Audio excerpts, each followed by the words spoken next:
السلام عليكم ورحمة الله وبركاته. اهلا بيكم في مطبخ توتي. النهاردة هنقدم مع بعض كوكيز الشوكولاتة. وصفة جميلة جدا، طبعا اللي بيحب الشوكولاتة الوصفة دي هتعجبه جدا. طبعا تابعوا بس الفيديو للاخر عشان يطلع ما شاء الله مظبوط زي الكوكيز اللي انا عاملاه، مقاديره مظبوطة. تابعوا الوصفة للنهاية، واللي يعجبه وصفتي ما ينسناش في اللايك والاشتراك في القناة لأول مرة يشوفني وتفعيل الجرس عشان اي وصفة جديدة اعملها يوصل لكم اشعار بيها. تعالوا نعمل الكوكيز مع بعض. اول حاجه في مقاديرنا، انا عندي كوبايه زبده بدرجه حراره المطبخ، وعندي كوبايه الا تلت سكر بني، وعندي تلت كوبايه سكر ابيض، وعندي كوبايتين دقيق ومعلقتين كبار كاكاو، وعندي كوبايه شوكولاته، وعندي بيضه، وطبعا نص معلقه فانيليا، وعندي معلقه ممسوحه بيكنج باودر، وذره ملح، وعندي بقى شوكولاته شيبس اللي هعمل بيها في الاخر التزيين، وعندي كوبايه شوكولاته انا مقطعها قطع، دي اللي هنضيفها على العجينه. دلوقتي هنبدا نمنخل المكونات الجافه الاول. همنخل كوبايتين الدقيق مع الكاكاو عشان كله يختلط مع بعضه، ومعلقه البودر طبعا، وذره الملح. همنخل كل المكونات الجافه مع بعض واسيبها شويه على جنب، وبعدين ابتدي بقى اعمل العجينه بتاعتي. طبعا نشيل التكتلات بتاعت الكاكاو دي كلها بالطريقه دي كده، وهنخلط المكونات دي ونسيبها بقى ونبدا نعمل العجينه بتاعت الكوكيز. انا هبدا انزل الزبده بالشكل ده كده في بوله. طبعا اسيبها طريه عشان اتحكم فيها، اضربها واخلطها مع المكونات.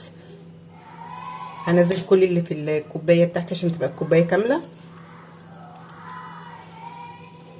وهبدا اضيف السكر. طبعا السكر البني بيبقى متماسك شويه،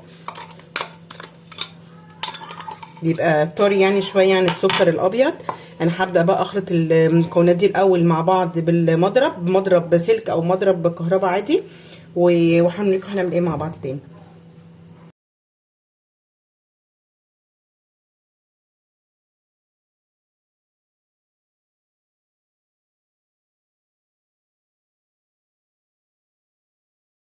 الزبده والسكر، انا هنضيف البيضه وعليها الفانيليا، وهبدا برضو اضرب المكونات دي، وبعدين قبل ما نضيف الدقيق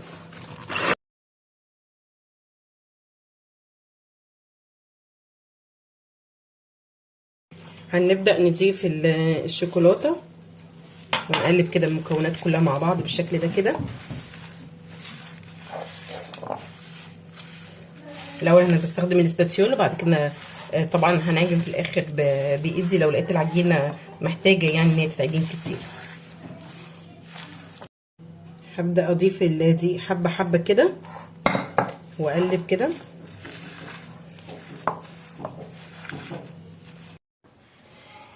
انا طبعا بضيف الدقيق حبه حبه واقلب بالاسباتيول كده. ودي اخر حبه دقيق المقدار اللي كان معانا. هنقلب برده كده لحد ما يندمج خالص مع المكونات اللي احنا ضربناها مع بعض بالمضرب. هنبدا نقلب كده حبه حبه. لو حسيت ان العجينه تقيله معايا بالاسباتيول طبعا ممكن استخدم ايدي، بس انا علشان هي بتبقى العجينه طريه شويه، بتبقى ملزقه شويه طبعا، ما بتبقاش ناشفه قوي، فبنعجنها كده بنقلبها بالاسباتيول بالشكل ده كده حبه حبه لحد ما تندمج مع بعض. دلوقتي انا عملت العجينه كلها بالاسباتيول. طبعا هي طريه زي ما انتم شايفين كده معانا، فانا هنسيبها في التلاجة شويه عشان اعرف اشكلها. طبعا هنغطيها كده ونسيبها في التلاجة ساعه ساعتين، وبعدين نرجع تاني نشكلها مع بعض. انا سبت العجينه ريحت ساعه في التلاجة عشان اعرف اشكلها، لان هي طبعا طريه جدا. انا بجيب معلقه كده علشان يعني اشوف حجمها يبقى كله حجم واحد. املى المعلقه بتاعتي كده وابدا اشكلها بالشكل ده كده.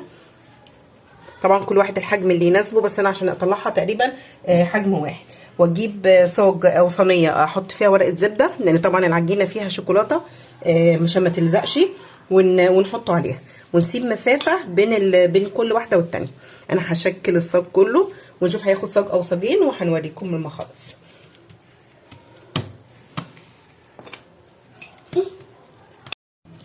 دلوقتي انا شكلته بالطريقه اللي انا وريتها لكم. خد مني الصاجين، وبدات احط عليه شوكولاته شيبس بالشكل ده كده، واضغط كده عليه من فوق. طبعا هو اختياري اللي فوق ده، بس انا طبعا حابه بيبقى شكله حلو. هنوزع عليه كله بالشكل ده كده، واضغط عليه سنه بسيطه.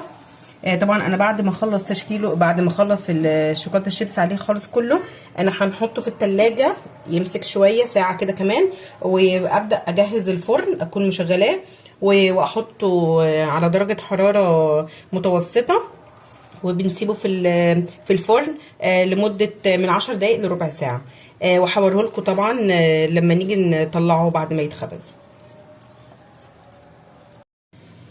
ده الكوكيز بتاعنا بعد ما طلع من الفرن. قعد ربع ساعه، انا حطيته ربع ساعه. طبعا هو لونه بني، فعشان كده عشان اظبط سواه فانا حاسبه الوقت. طبعا هو مستوي من تحت وما شاء الله عليه، ومن جوه بيبقى طري كده، طبعا عشان الشوكولاته اللي فيه بتبقى سايحه. طبعا الكوكيز الصح ان هو بيفرش بالشكل ده.